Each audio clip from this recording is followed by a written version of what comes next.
Stencil printing is one of man's oldest arts. Today, silkscreen stencil printing is used to produce fine art, advertising, and identification. The 20th century is filled with images produced and reproduced by the silkscreen process.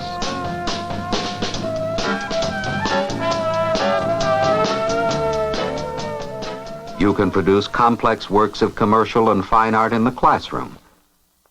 But first you must become familiar with the tools involved in silkscreen printing. The basic tool is the stretcher frame. A ready-made commercial frame may be available in your classroom or can be obtained from your art supply store. Or you can make your own, starting with 4 pieces of 2 by 2 inch board. Form a rectangle with the boards and nail each corner securely. To strengthen the frame, put metal corner braces at the inside edge of each corner. When printing, you'll also need a registration board. You can make your own by nailing 2 short boards to a piece of plywood, forming a square corner. The commercial frame is used with a ready-made registration board. Special hinges attach it to the stretcher frame.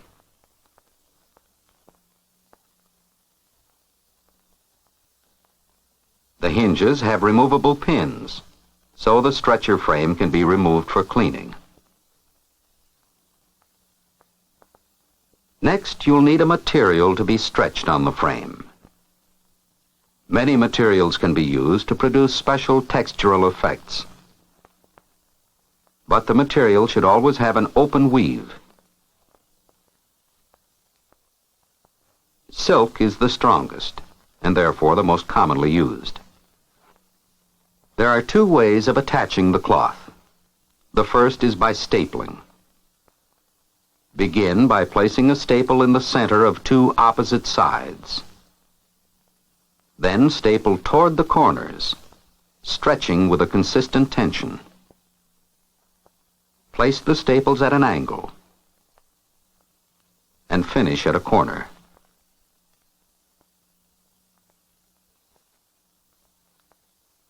For a smooth surface, tap the staples flat.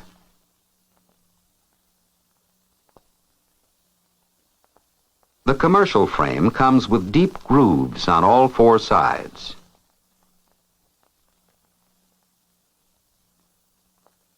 Rubber inserts are used to hold the silk instead of staples.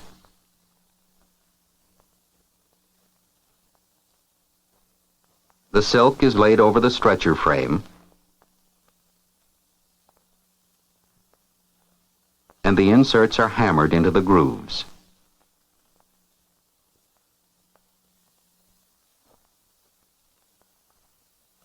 The silk is stretched tighter by driving the inserts farther into the grooves using half a hinge.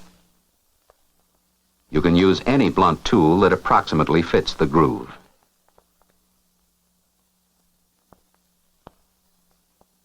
After the inserts are firmly in place, the excess silk is trimmed away. The strip of cardboard protects the frame.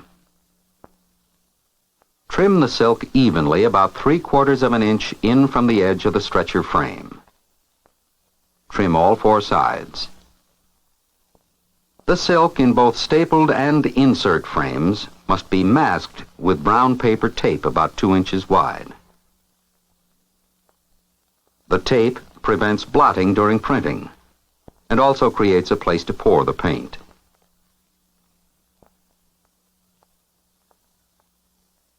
Crease the tape along the inside edge of the frame.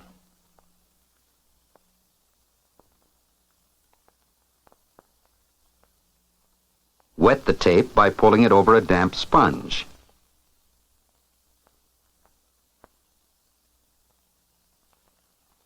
The tape should overlap the screen at least 1 inch on all sides.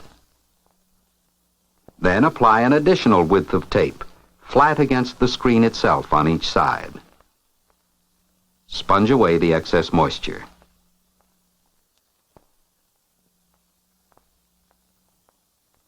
Each corner is leak-proofed with a square piece of tape.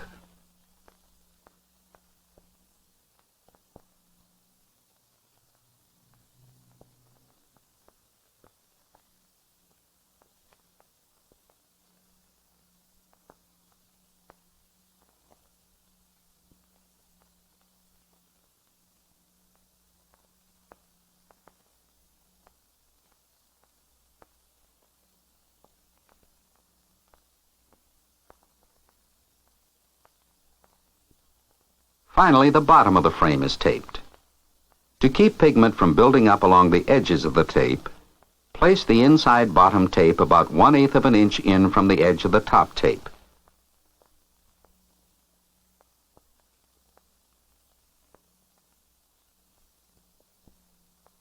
When the tape is completely dry, waterproof it by applying 2 or 3 coats of shellac.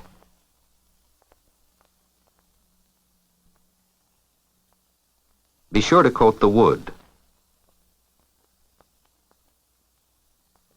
The shellac should overlap onto the screen about 1/8 of an inch. This keeps pigment from seeping under the tape and loosening it.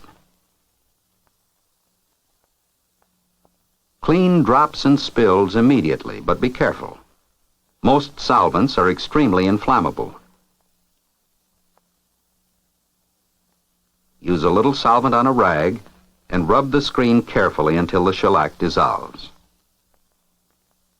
When the shellac is dry, clean the screen with a damp sponge.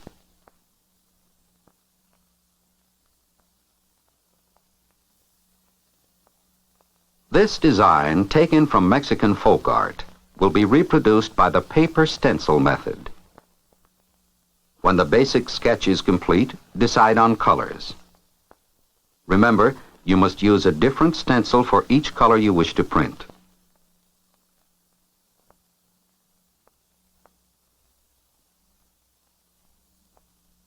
The stencil can be made from almost any paper.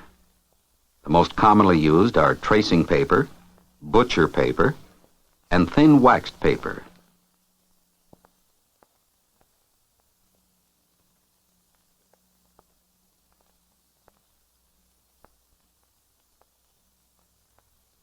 The areas for each color are traced on the stencil paper.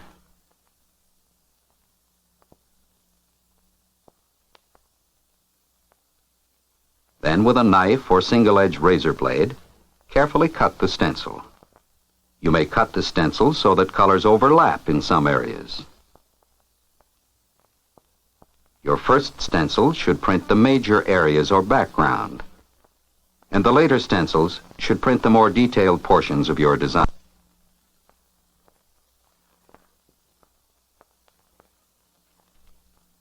The 4 finished stencils, with the colors that will be used to print this design.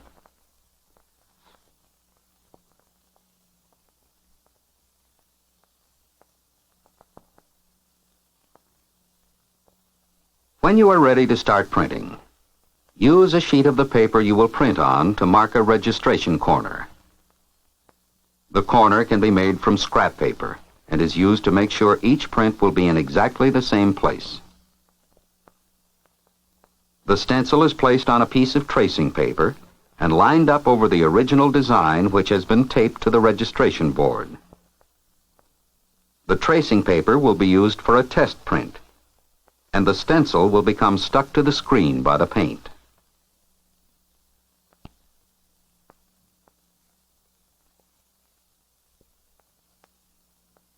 The next step is printing. Use good oil or water-based paints. The squeegee must be a little narrower than the width of the screen. The nails extend beyond the frame width to keep the squeegee from falling into the paint. Use enough paint to cover the screen well. Pour it carefully onto the tape.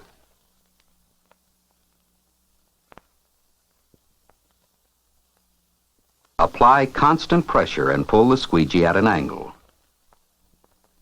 Turn the squeegee around and use the same edge for the second pass.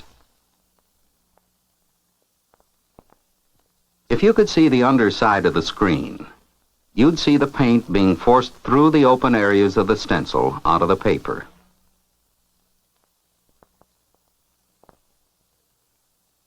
Remove the trial print. The paint now keeps the stencil stuck to the bottom of the screen. Insert the paper for your first print and print as many duplicates as you wish.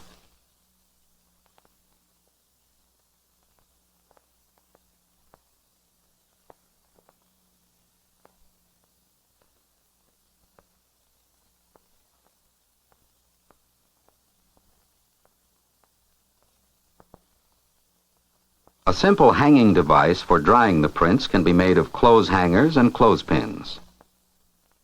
When you have completed printing the first color, remove the excess paint from the stretcher and put it back in the jar. Remove the screen from the registration board and clean it immediately.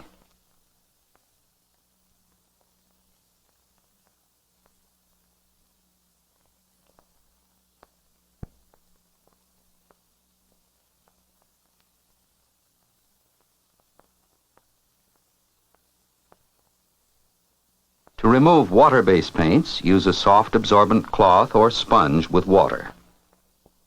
For oil-based paints and lacquers, use the appropriate solvent.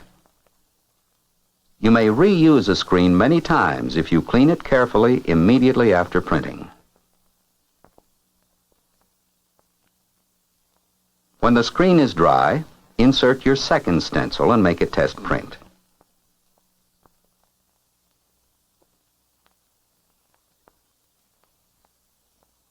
Be sure the first color is completely dry. Carefully line up the first print with a registration corner. For the second color, repeat the same printing steps as used for the first.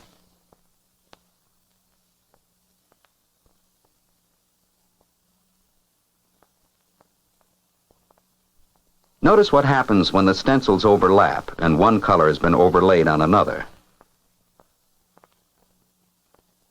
After the screen is again cleaned and the second color is dry, we are ready to print the third stencil.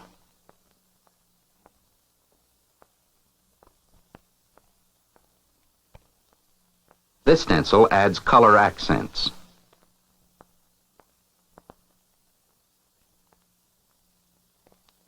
The screen is again cleaned.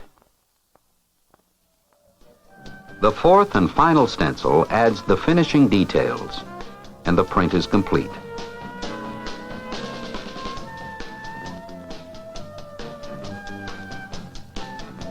The paper stencil method is the basic silkscreen process. By changing the stencils and colors, you can produce unlimited variation. Why don't you try it with a design of your own?